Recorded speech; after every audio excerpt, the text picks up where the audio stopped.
Number 7 देखिए, कह रहा है कि ABC एक त्रिभुज है जिसका कोण C समकोण है। तो हम लोग यहाँ पर एक समकोण त्रिभुज ले लेते हैं, ठीक है, इसका नाम ABC देते हैं और C समकोण होगा, यहाँ पर A देते हैं, यहाँ पर हम लोग B दे देते हैं।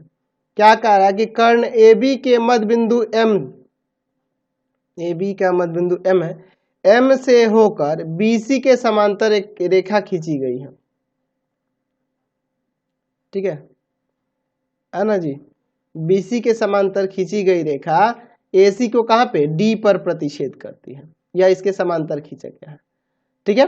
दर्शाइए कि इन तीनों चीजों को हमें दर्शाना है। चलिए देखते हैं पहले क्या दिया हुआ है।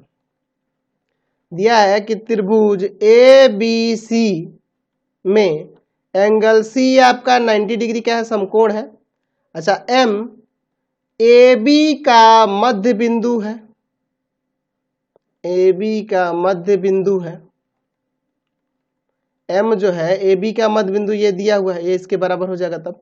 अच्छा, मध्य बिंदु दिया हुआ, और क्या दिया हुआ है, तो यहाँ यह जो खींचा जा रहा है MD, यह क्या है, BC के समांतर है। देख रहे हैं ना, M से होकर BC के समांतर खींची गई रेखा AC को D पर प्रतिच्छेद करती है, यानी कि यह MD जो है ना समांतर है BC के, और लिख सकते हैं कि जहां D AC पर स्थित है, ठीक है। तो सिद्ध करना है, तो सिद्ध करना है, क्या क्या चीजें सिद्ध करनी है। तो पहले में कह रहा है कि D AC का मध्य बिंदु है, चलिए मध्य बिंदु दिखाना है। दूसरा कह रहा है कि यह MD जो है ना लंब है AC पर, MD लंब है AC पर। और तीसरा कह रहा है कि CM equal to MA equal to half of AB, CM ये होगा। तो इसको हम लोग बाद में मिला लेंगे, या अभी भी मिला लोगे तो कोई दिक्कत नहीं है, ठीक है। चलिए मिला ही लिए, ऐसे इसे बाद में मिलाते ना तो और बेहतर रहता। मान लो मैंने मिला लिया, आपको समझाने के लिए नहीं मिला रहा हूं, ताकि ये दोनों मैं शुरू वाले आपको आसानी से समझ में आ जाए फिगर से ही। चलिए हम लोग देखते हैं इसका प्रमाण। पहले दो का देख लेते हैं, फिर बाद में हम लोग इस CM को मिलाएंगे। मैं यहां देख रहा हूं कि M जो है M AB का मध्य बिंदु है, मध्य बिंदु है ना जी, तथा यह MD समांतर है BC के। तो हम लोग जानते हैं कि त्रिभुज के एक भुजा के मध्य बिंदु से खींची जाने वाली रेखा अगर किसी दूसरे भुजा के समांतर हो तो तीसरे भुजा को समद्विभाजित करती है, तीसरे भुजा को क्या करती है, समद्विभाजित करती है, यानी कि यह AD इस CD के बराबर हो जाएगा, AD बराबर में CD, या आप ऐसे कह सकते हैं कि D AC का मध्य बिंदु है, ठीक है, AC का मध्य बिंदु है, ऐसे हम लोग कह सकते हैं।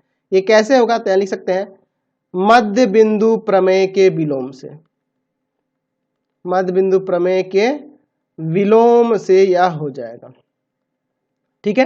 तो पहला तो हमने यहीं पे साबित कर दिया। अच्छा, दूसरे के लिए देखिए, यह इसके समांतर है, तो यहां पर ये 90 है तो ये भी तो 90 हो जाएगा ना।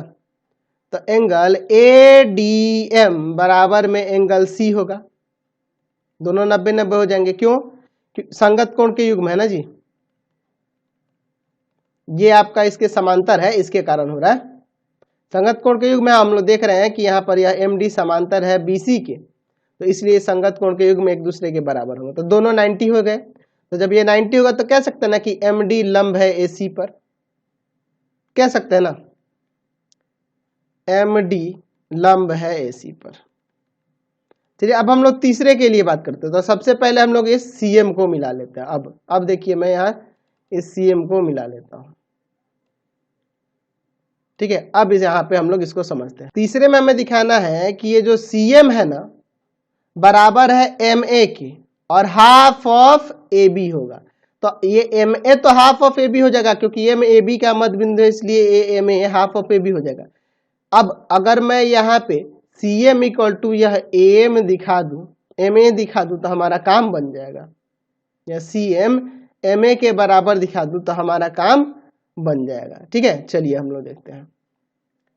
तो हमने यहाँ लिख सकते हैं कि ये MA जो है ना MA हाफ होगा ए बी का, क्यों?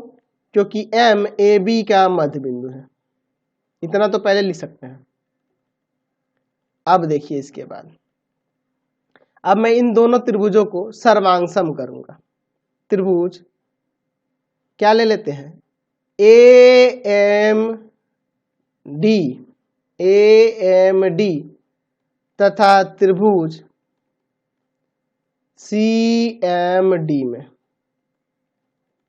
इन दोनों त्रिभुजों में क्या हो जाएगा पहले?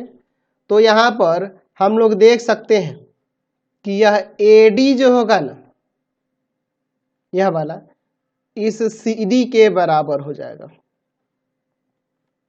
क्यों होगा? क्योंकि DAC का मध्य बिंदु हमने पहले में दिखाया है, मध्य बिंदु है।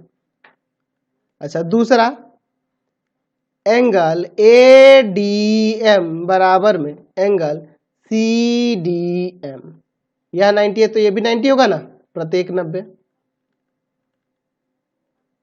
अच्छा, तीसरा चीज देख रहे हैं कि यह MD बराबर MD दोनों में है, उभयनिष्ठ। तो यहां से त्रिभुज सर्वांगसम नहीं हो जाएगा, त्रिभुज AMD सर्वांगसम हो जाएगा त्रिभुज CMD के साइड एंगल साइड सर्वांग समता से। तो जब ये सर्वांगसम हो गए दोनों त्रिभुज, तो यहां से यह इसके बराबर नहीं हो जाएगा। हम लोग यहाँ पे लिख सकते हैं कि यह आपका जो यहां पर इस त्रिभुज में यह जो आपका MA है बराबर हो जाएगा आपका MC के, CPCT से हो जाएगा। ठीक है। अच्छा, हम लोग यहाँ पे MA बराबर MC लिखें या MA बराबर में CM लिखे, कोई दिक्कत नहीं है। ये सर्वांगसम किया है ना, इसलिए मैंने ऐसे MC लिखा है, इसे CM नहीं लिखा है। अब मैंने फिर चेंज कर दिया। तो हम लोग देख रहे हैं कि MA हाफ ऑफ AB है और यहाँ पर MA CA के बराबर है, तो इसलिए हम लोग लिख सकते हैं कि CM बराबर में MA बराबर हाफ ऑफ AB।